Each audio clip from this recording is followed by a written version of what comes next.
Welcome to CSC 201, Lesson 4.1.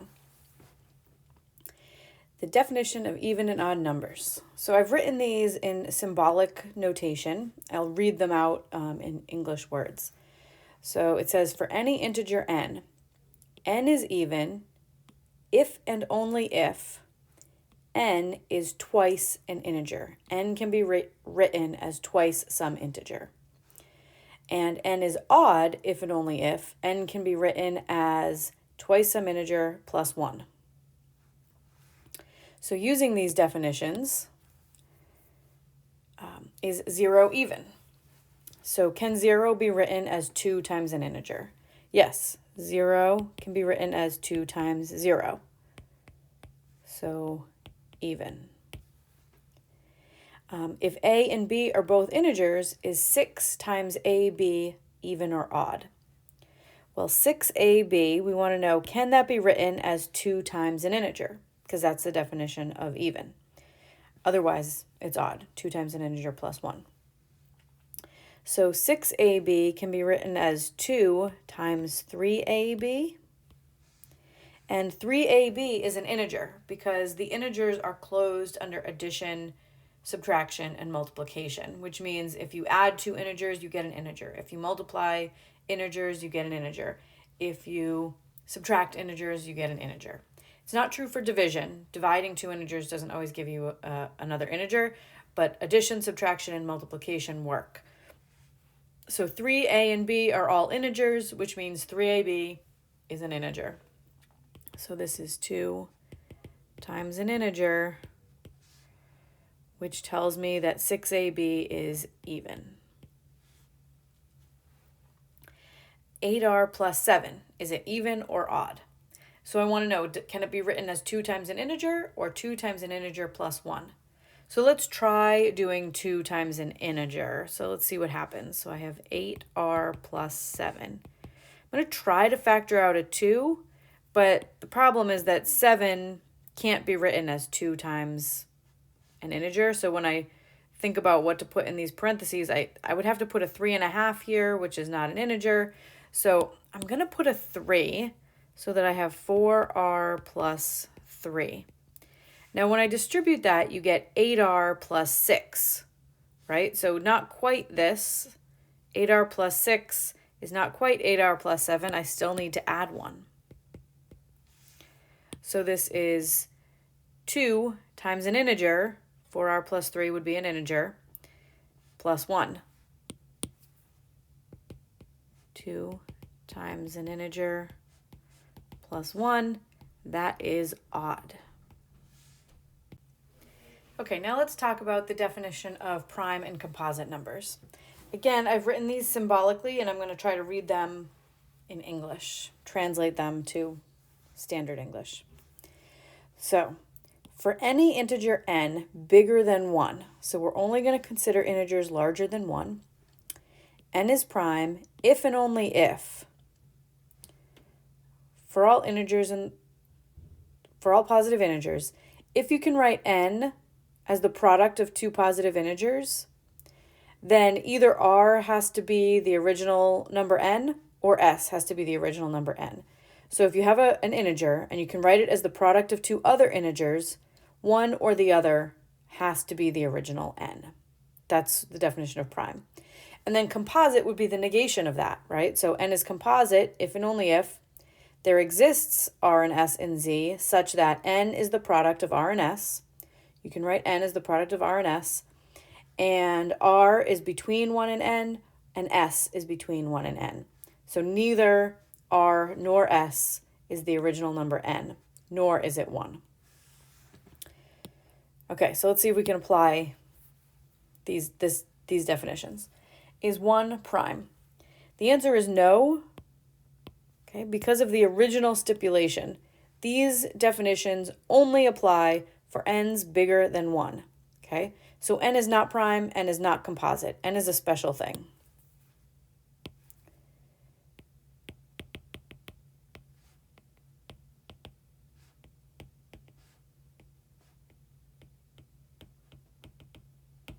Okay, is 2 prime? So 2 The only way we can factor 2 is to write it as 2 times 1, and that means itself is a factor. Okay, so I wrote 2 as 2 times 1, and that's the only possible factorization. So one of the factors is the number itself. If r is an integer, is r squared plus 4r plus 3 prime or composite?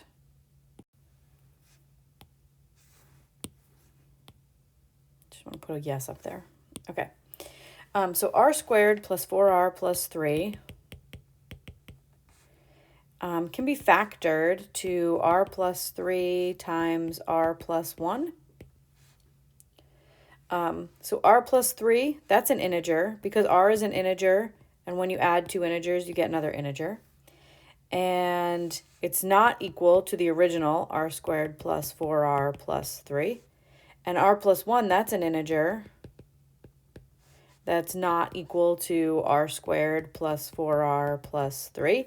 So that means my integer r squared plus 4r plus 3, there is a way to factor it so that neither of the factors is the original, which makes this composite.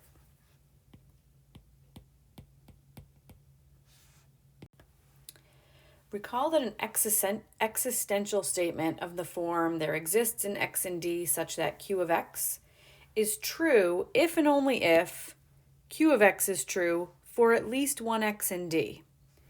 So these are these kinds of statements are relatively straightforward to prove, in that we just have to find an x, like find one x that makes Q of x true. You could also provide directions for finding an x rather than actually finding it. You can provide directions for your reader. Either of these is called a constructive proof of existence, where you just show proof that you can find one of these x's. Okay, so let's prove each of these statements. There exists an integer n such that 2n plus 1 is prime.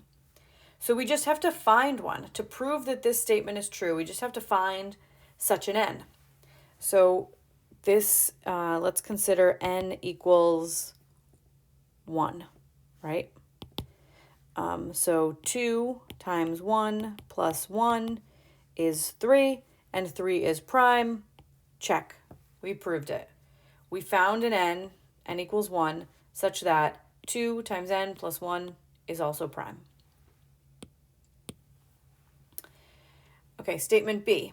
There are real numbers a and b such that a plus b squared equals a squared plus b squared. So we know that this is not true for all a and b, right? This is a very common mistake that students make in an algebra course, is assuming that this is always true. But are there any numbers that make this true, right? This is just an existence. There are some real numbers, a and b, that make this true. So let's consider a equals 0 and b equals 1. So a plus b would be 0 plus 1 squared. Does that equal 0 squared plus 1 squared? And we get 1 equals 1. Check. There is an a and a b that can make that true. Sometimes finding the exact x that can make Q of x true is too hard or time-consuming. In this case, we can use a non-constructive proof of existence. We can try to prove something exists without actually finding it. So an example of that is the intermediate value theorem from calculus.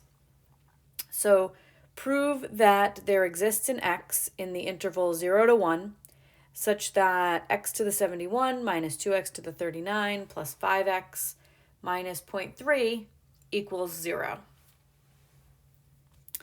So if we consider this a function f of x, let's analyze the sign of f of x at the beginning and the end of the interval. So f of 0, if you plug 0 into that function I underlined there, you get negative 0.3. And if you plug in a 1, you get 1 minus 2 plus 5 minus 0.3, which is 3.7.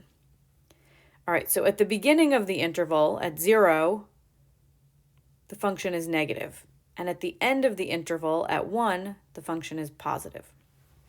So if I were to try to draw this function, I know a couple of points now. So I know at 0, my function is negative 0.3. And I know at 1, the function is positive. It's 3.7. Okay, and what I know about f of x, this function that I underlined here, is that it's a polynomial. And polynomials are continuous. So if my function is continuous, that means I have to be able to connect this point to this point without picking up my pencil, which means I'm going to have to cross that x-axis at some point.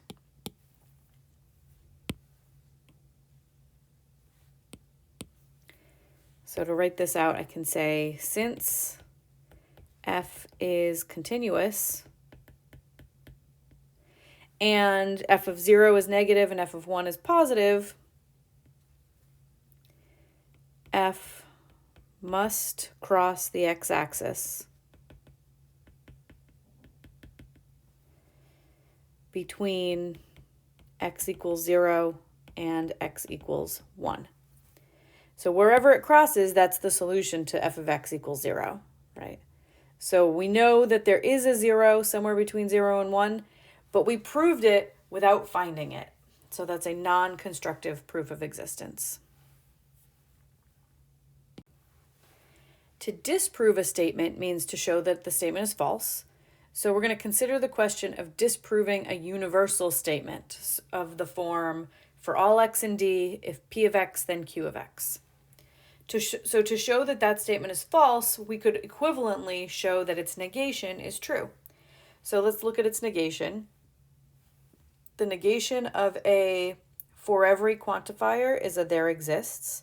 So this says there exists an x in D such that not p of x implies q of x. Right? So I'm thinking about this negative sort of like distributing.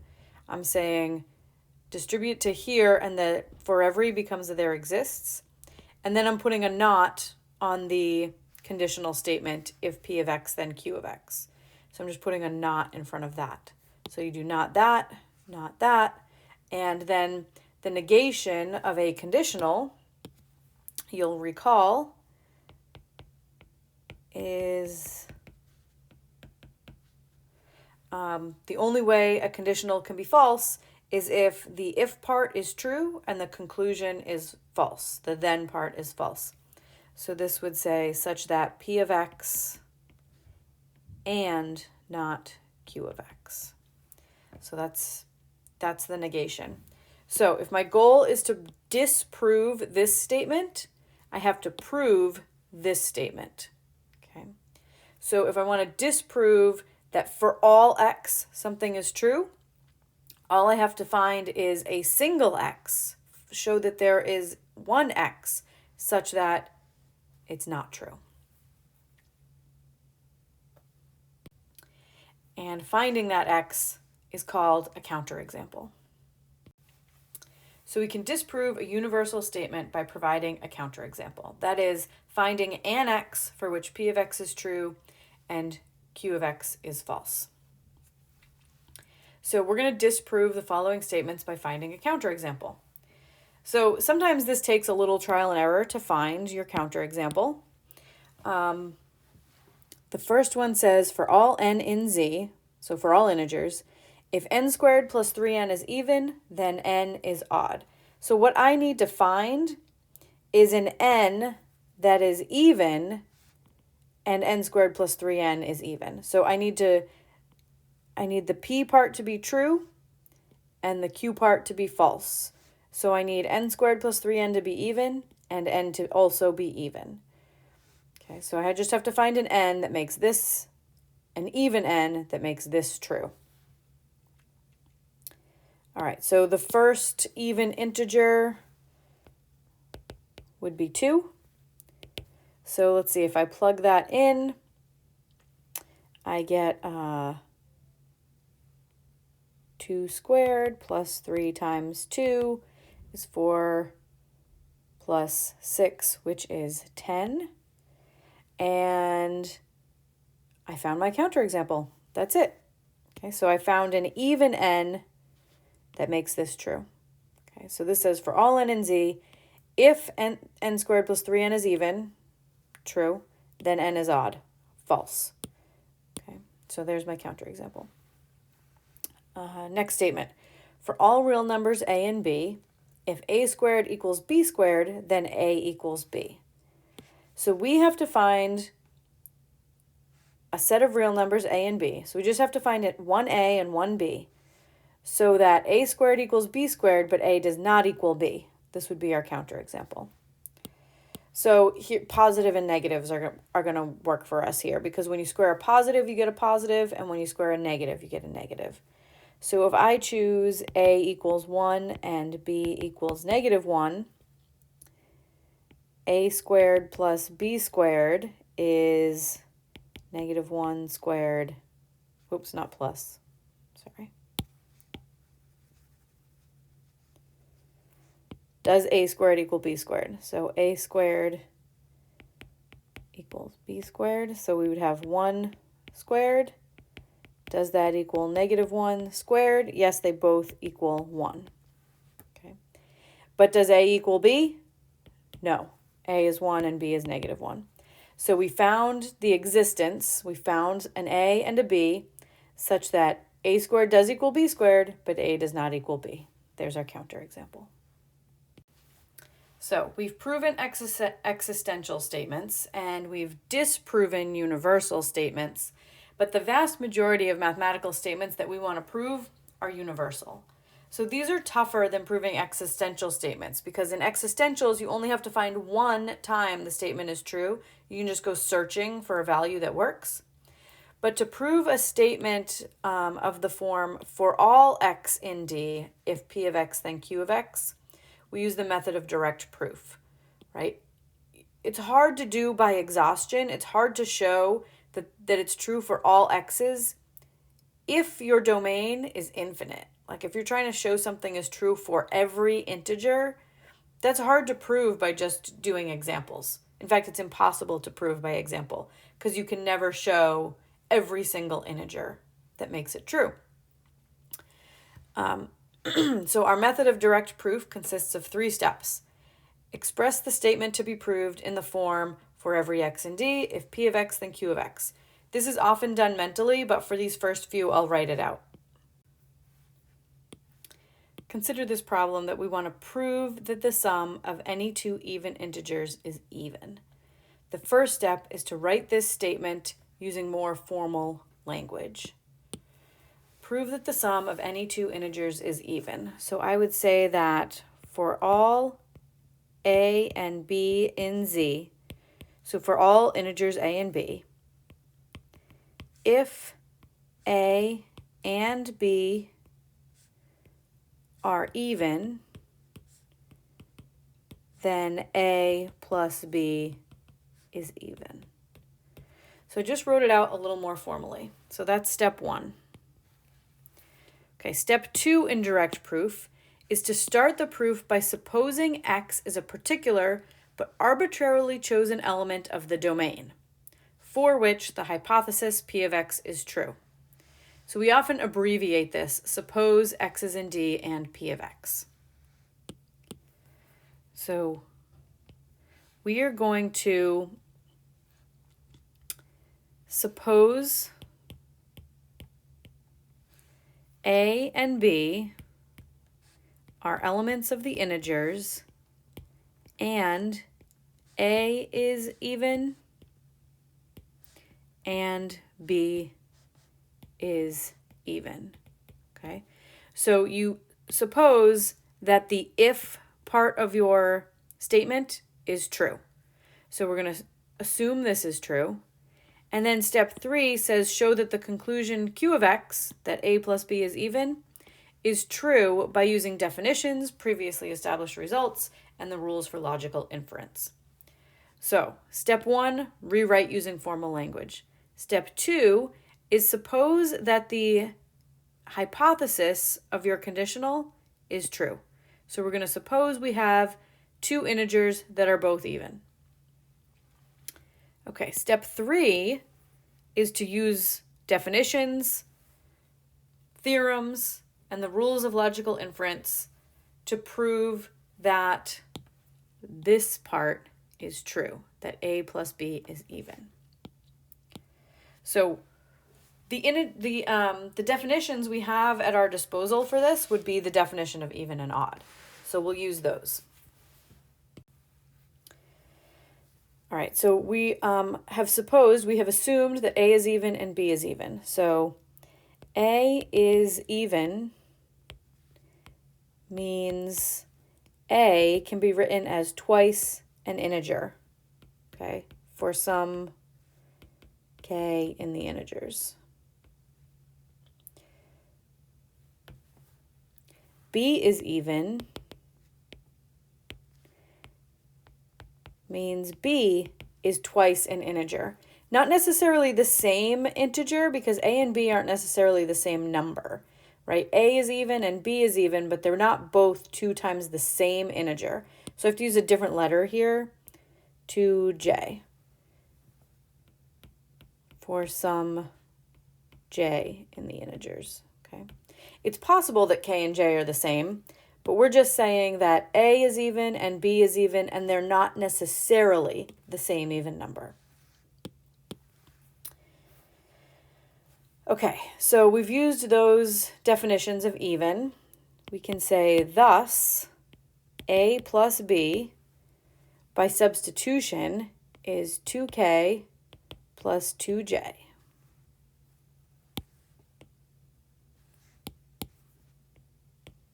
And then we could factor out a 2 from each of those terms. So 2 times k plus j. Now, k plus j, that's an integer plus an integer, which we know is an integer. So we can just say, since k plus j is an integer,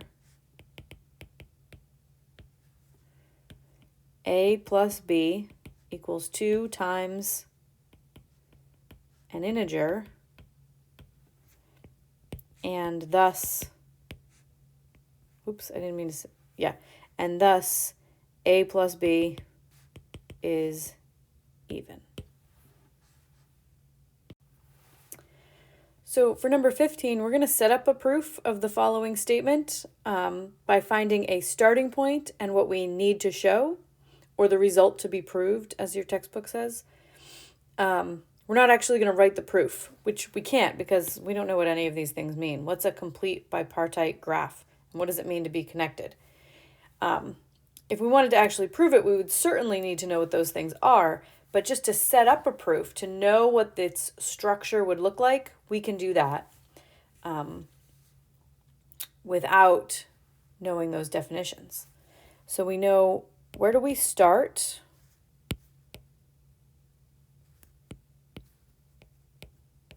Our starting point would be to write it out in formal language. It says that for every graph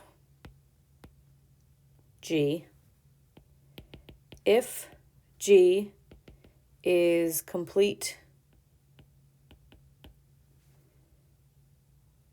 and bipartite, then G is connected. Okay, so step 1, or that's step 1, restate. Step 2 is to suppose that the if part is true. So we're going to suppose G is a particular but arbitrarily chosen complete bipartite graph.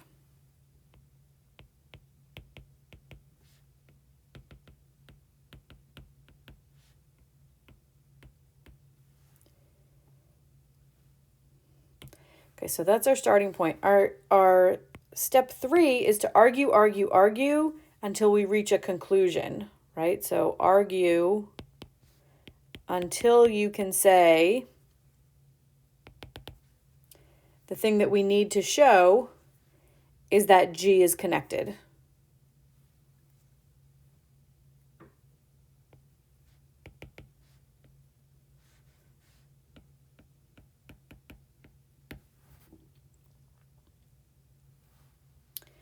Okay, so let's go through this whole process again, actually writing the proof this time.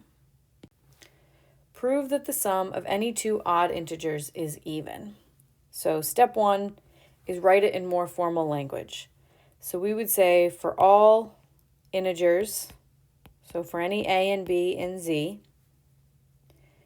if a and b are odd, so we're adding two odd integers, then their sum, which is a plus b, is even.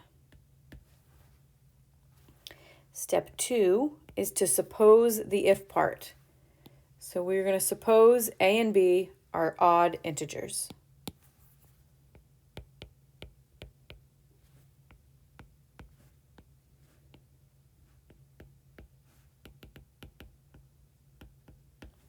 Okay, step 3 is write the argument. Use definitions, use theorems, try to write an argument that, assuming this is true, it must be that this is true. We need to show that a plus b is even. Okay, so a and b are odd. So a and b odd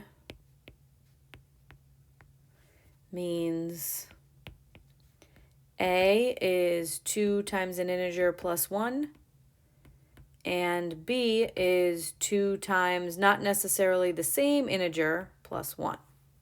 So a is 2 times an integer plus 1, and b is 2 times an integer plus 1. So I said the word integer when I'm referring to k and j, but I haven't written it down yet, so I'm going to put that for some k and j in the integers. Thus, we can now try to figure out what a plus b is. A plus b, I'm going to use substitution. A is odd, which means it can be written as 2k plus 1. B is odd, which means it can be written as 2j plus 1. And then I combine like terms, right? So I have 2k plus 2j and plus 1, which is plus 2. And I have a 2 in every term, so I'm going to factor out a 2, and I have 2 times k plus j plus 1. All right, k and j and 1 are all integers, right? I defined k and j to be in Z. 1 is in Z. So when you add integers together, you get another integer. So 2 times an integer. A plus b equals 2 times an integer. So a plus b must be even. So let's just write a sentence that explains that logic. We'll say, since